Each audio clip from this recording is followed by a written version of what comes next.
트럼프 대통령이 연방우정국, 그러니까 USPS죠, 우체국, 이 우체국을 통해서 유권자 명단을 제출하지 않고 있는 주정부에 대해서는 우편투표 용지 배송을 하지 못하게끔 제한을 하는 그런 방법을 통해서 우편투표 사기 행각을 근절하는 획기적인 방법을 제안했습니다. 우정국에서 이 정책이 발표가 됐는데 트럼프 대통령이 지난 3월 31일 날 서명한 행정명령이 있습니다. 그 행정명령에 따라서 지금 USPS가 5월 말에 규칙을 하나 만들어냈고요. 그 규칙을 지금 백악관에 보고를 한 겁니다. 아직 시행되고 있는 것은 아니지만 조만간에 시행이 될 것으로 예상이 됩니다. 트럼프 대통령은 선거 무결성을 확보하기 위해서, 부정선거를 없애기 위해서 여러 가지 노력을 지금 펼치고 있는데요. 그중에서 가장 지금 법정 싸움이 심하게 진행이 되고 있는 게 각 주정부가 관리하고 있는 유권자 명부를 확인해 보자라는 겁니다. 유권자 명부를 연방정부로 보내라는 거죠. 국토안보부로 보내라. 그러면 거기에서 확인해 볼 수가 있는데 유권자 명부 안에 시민권자가 아닌 사람들이 포함이 되어져 있는지 혹은 사망자가 거기 포함이 되어져 있는지 이걸 확인해 주겠다는, 연방정부가 확인해 주겠다라는 겁니다. 공화당이 이끄는 주들은 대체로 연방정부 요청에 응했습니다만 민주당이 주도하는 주들, 그리고 워싱턴 DC 같은 경우에는 연방정부가 주정부의 선거 관리 권한을 침해한다라고 반발하면서 오히려 소송을 제기했습니다. 민주당이 이끌고 있는 주정부 23곳과 워싱턴 DC 시 정부가 지금 소송을 제기를 해놓은 상황입니다. 우리는 줄 수 없다. 특히 이제 주민들의 사생활 보호권을 강조하면서 그건 헌법으로 보호받고 있는 그러한 권리이기 때문에 이건 명부 공개 안 한다. 이렇게 지금 주장을 하고 있는 상황입니다.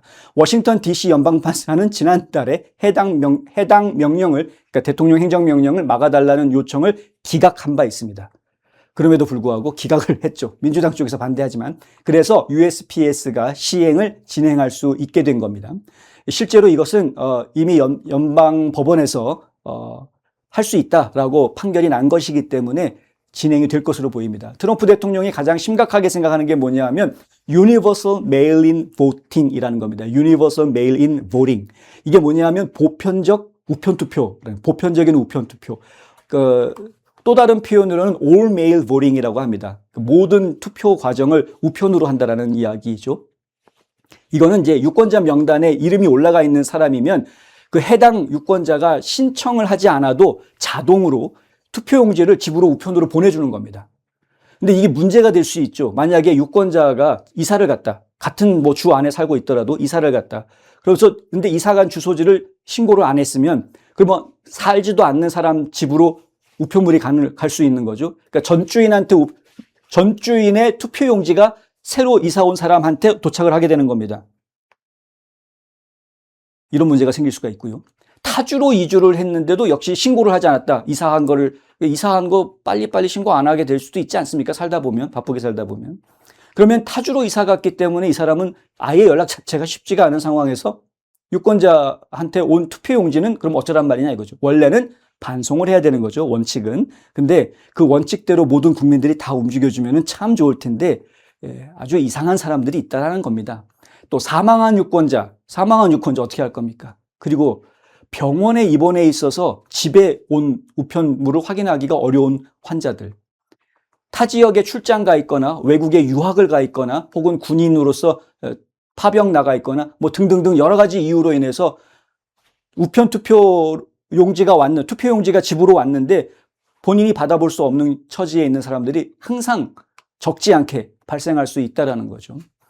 그 사람들은 우편 투표용지를 수령하지도 못하고 투표하지도 못할 뿐 아니라 어떤 문제가 더 있느냐, 투표용지 절도 혹은 투표용지 수집, ballot harvesting이라고 사람들이 보통 이야기하는 그런 범죄에 노출될 수가 있다.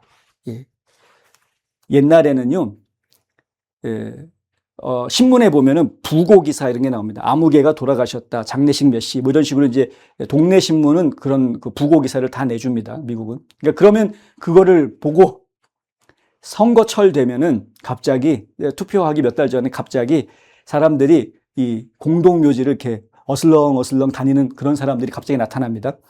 왜냐하면 그 묘지에 보면은 이 사람이 몇 년 몇 월 며칠 사망했다라는 것이 표시되는 경우들이 많거든요. 거의 대부분 다 표시합니다. 몇 년 몇 월 며칠 사망했다. 그럼 최근에 죽은 사람들을 찾는 겁니다. 최근에 죽은 사람들, 묻혀있는 사람들 중에서 이름하고 생년월일도 나오거든요. 몇 년 몇 월 며칠 태어났고 몇 년 몇 월 며칠 죽었다. 이게 둘 다 표시가 되니까 생년월일하고 이름하고 가져오는 겁니다.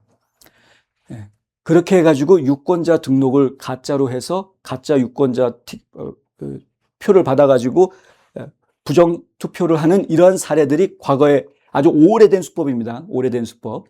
그런데 뭐 근래에는 아주 최근도 아니고 이것도 뭐 몇 년 된 거지만 근래에는 어떤 일이 벌어지고 있느냐? 우체통을 뒤지고 다닙니다. 우체통. 혹시 이 집에 투표용지 왔나 안 왔나? 훔쳐가는 거죠. 훔쳐가는 거. 도둑질해 가는 겁니다. 그런 사람도 있습니다. 그러니까 난 투표용지가 안 와서 투표를 못 해가지고 선거 당일날 투표하러 왔더니 이미 투표하셨는데요? 라고 이야기를 듣는 사람들이 계속해서 많이 나오게 됩니다. 또 아니 난 투표한 적이 없는데요? 아니요, 투표하신 거로 기록이 되어져 있습니다. 이라는 거죠. 바로 이런 일들이 벌어지게 되는 이유가 바로 이런 것 때문입니다. 우체통 뒤지고 다니면서 도둑질해 가는 사람들이 있다. 그리고 밸럿 하베스팅이라는 거는 사람들이 돌아다니면서 지금 뭐 투표용지 집에 왔죠? 투표하실 겁니까? 할 건데. 그러면 제가 우체통에 갖다 넣어드릴게요. 투표함에다가 제가 갖다 넣어드릴게요. 저한테 주세요. 이런 식으로 가져가는 경우도 있고, 심지어는 노골적으로 돈을 주고 사는 경우도 있고, 요번에 캘리포니아에서 딱 걸리지 않았습니까? 캘리포니아에서 노숙자들한테 돈 주고 그 사람들 신분증 번호랑 이름이랑 다 가지고 와서 주소는 자기 집 주소로 해가지고 유권자 등록을 온라인으로 다 해놓은 겁니다. 그러니까 자기 집으로 길거리에 있는 노숙자들의 받아야 될 투표용지가 자기 집으로 다 오는 거죠. 그러니까 자기 마음대로 그냥 해가지고 투표를 여러 사람을 자기 마음대로 투표하는, 이게 지금 들통이 나가지고 지금 발칵 뒤집어졌었거든요. 캘리포니아가 최근에. 바로 이런 문제들, 이런 우편 투표 용지가 가지고 있는 심각한 문제가 있다는 겁니다. 게다가 우편 투표 용지가 개표소에 도착해서 개표되기까지 또 시간이 걸리는 문제도 생깁니다. 보통은 보내면 같은 주 안에서는 아무리 길어야 2, 3일 아니면 다 도착해야 정상 아니겠습니까? 그런데 희한하게 몇 주가 지나서야 들어오는 그러한 우편 투표 용지들이 계속해서 있더라. 그래서 실제로 선거 결과가 투표한 바로 다음날 나오는 게 아니라 투표한 날부터 해가지고 뭐 일주일, 2주일 지나도 결과가 안 나오고 아직 더 열어봐야 돼요. 더 받아봐야 돼요. 뭐 이런 말이 나오는 이런 상황이 전개가 된다라는 겁니다. 가장 심각한 건 뭐냐면요, 모든 유권자한테 투표용지를 다 보내줬기 때문에 실제로 이것이 얼마만큼 들어올지 감을 못 잡습니다. 이 사람들이. 그러니까 와야 오는 겁니다. 와야. 이제는 더 이상 받지 말자라고 끊어야 집계가 되고 결정이 되는 거지, 그렇지 않으면 계속 질질 끌 수 있는 상황이 돼버리는 겁니다. 근데 그 과정 중에 뒤늦게 도착하는 우편 투표 용지라는 것을 과연 우리 국민들이 100% 신뢰할 수 있느냐, 이거 끼워넣기 식으로 보낸 조작된 투표용지가 아니냐라는 의심을 안 할 수가 없는 거죠. 이런 문제들이 계속 있다. 이 때문에 마가 유권자들은 이 보편적 우편 투표라는 것에 대해서 선거 사기의 가능성이 매우 높은 유형이다, 이렇게 파악하고 있습니다. 트럼프 대통령도 우편 투표는 절대 안 된다. 세이브 아메리카 액트를 만들었을 때, 미국 구하는 법 세이브 아메리카 액트를 만들었을 때 세 번째 나오는 이야기가 우편 투표 없애자입니다. 우편 투표 없애자. 어쩔 수 없는 경우 부재자 투표는 신청자에 한해서 부재자 투표 어쩔 수 없는 경우 하지만 그 외에는 그냥 우편 투표는 무조건 안 된다. 이게 그러니까 Universal Mail-in Voting, 보편적 우편 투표를 없애겠다라는 이야기. 이게 상당히 심각한 문제가 되고 있는 거죠. 근데 이걸 없애려고 해봤자 연방 대통령이 할 수가 없습니다. 50개 주의 주 정부와 주 의회, 그래서 룰을 정하는 건 주 의회가 정합니다. 그 투표법에 각 주마다 선거법이 다 다를 수밖에 없습니다. 각 주에서 정하는 거니까. 그러니까 각 주 의회가 정한 걸 대통령이 가가지고 자기 마음대로 이래라 저래라 할 수가 없습니다. 월권이 돼버리고요. 주의 권한이 있기 때문에. 그래서 결국에는 주가 가지고 있는 법을 어떻게 하질 못하니까 연방 차원에서 통제할 수 있는 방법을 찾으려고 애를 쓰고 있는 것이고요. 처음에 제시했던 유권자 명단을 연방 정부로 보내라. 그러면 대조해가지고 시민권자 아닌 사람들을 출연해주겠다라는, 서비스 해줄게라고 했던 그 부분. 근데 민주당이 이끌고 있는 주들이 그걸 반대하니까 그래, 그러면 우체국에서 만약에 명단 제공하지 않은 곳이면은 투표용지는 우체국이 배달하지 마. 이렇게 된 겁니다. 예. 그래서 우체국이 배달하지 않는 방법, 구체적인 방법을 내놔라 해가지고 지금 그걸 연구해가지고 최근에 보고가 됐다라는 것이죠. 지금 민주당이 이끌고 있는 주 입장에서는 그래서 어쩔 수 없이 둘 중에 하나를 선택해야 되는 상황에 처해지게 됩니다. 유권자 명부를 연방정부에다가 갖다 주고, 이렇게 깨끗한 유권자 명부인지 확인을 받는 작업을 하든가 아니면 우체국에다가 유권자 명단을 갖다 주고 이 사람들은 유권자들이니까 다 배송을 해줘야 된다라고 할 것인가 둘 중에 하나를 선택을 해야 되는 그런 상황이 되어져 있다. 이번 조치에 따라서 주정부들은 전체 우편 및 부재자 투표자 명단과 모든 투표용지에 개인화된 바코드 정보를 제출해야 하는데요. 그렇지 않으면 USPS가 배송을 중단할 수 있는 그러한 위험에 처해지게 됩니다. 그래서 지금 어찌됐든 주정부 입장에서는 어떤 방법으로든 유권자 명단을 어딘가에는 보여줄 수밖에 없는 그런 상황으로 지금 내몰리고 있습니다.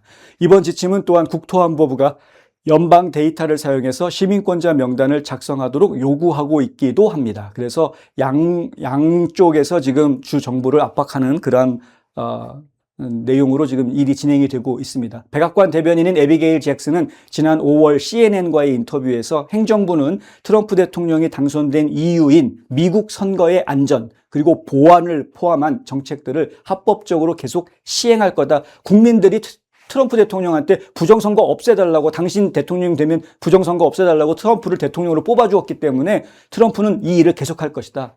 이 얘기입니다. 전미 주의회 협의회에 따르면은요, 현재 미국에서 보편적 우편투표 제도가 시행되고 있는 곳은 캘리포니아, 콜로라도, 하와이, 네바다, 오레곤, 유타, 버몬트, 워싱턴주, 그리고 워싱턴 DC 이렇게 9곳입니다. 이 외에도 엘라스카, 뉴저지, 메릴랜드 등등등등 해가지고 15개 주에서 여기는 공화당 주도 상당히 포함이 됩니다. 플로리다라든가 뭐 이런 것들도 다 포함이 됩니다. 상당히 15개 주, 많은 주죠. 이곳에서는 전체 주 선거는 그렇게 하지 않지만 특정 지역, 일부 선거, 일부 지방선거 이런 것들에 대해서는 보편적 우편투표제를 허용해주는 그런 곳들이 있기도 합니다. 그러니까 주 전반에 걸쳐서 하는 곳은 아까 말씀드린 대로 9개, 8개 주와 워싱턴 DC까지 해서 9개 지역인데 부분적으로 또 이 우편투표 제도를 시행하고 있는 곳들이 있어서 그걸 전부 다 합치면 사실은 24개 지역이 됩니다. 그러니까 23개 주 플러스 워싱턴 DC 이렇게 되거든요. 이번에 이것이 바로잡히게 될 가능성이 상당히 높습니다. 이게 무슨 얘기냐면요. 이게 바로잡히게 되면 이번 중간선거 때 적용이 됩니다. 그래서 중간선거 때부터는 시민권자가 아닌데 투표를 하는 사람들의 숫자가 크게 줄어들 수밖에 없는 그런 상황이 벌어지게 됩니다. 이건 굉장히 혁신적인 그런 일이 되는 것이고요. 결국에는 트럼프 대통령이 약속했던 깨끗한 선거, 공정한 선거, 이게 한 걸음 성큼 다가가는 그런 상황이 될 것이다라는 것이고요. 지금 이미 선거구 지도 자체가 공화당한테 유리하게 지금 하원 선거구 지도가 그려져 있는 상황이기 때문에 하원 선거구에서는 공화당한테 유리한 지도를 놓고 그리고 부정선거를 최소화할 수 있는 방향으로 일이 전개가 되고 있는 거여서 결국에 올 중간선거에서 공화당이 적지 않은 큰 승리를 할 수 있다라는 것을 예측하게 하는 그러한 부분이기도 합니다.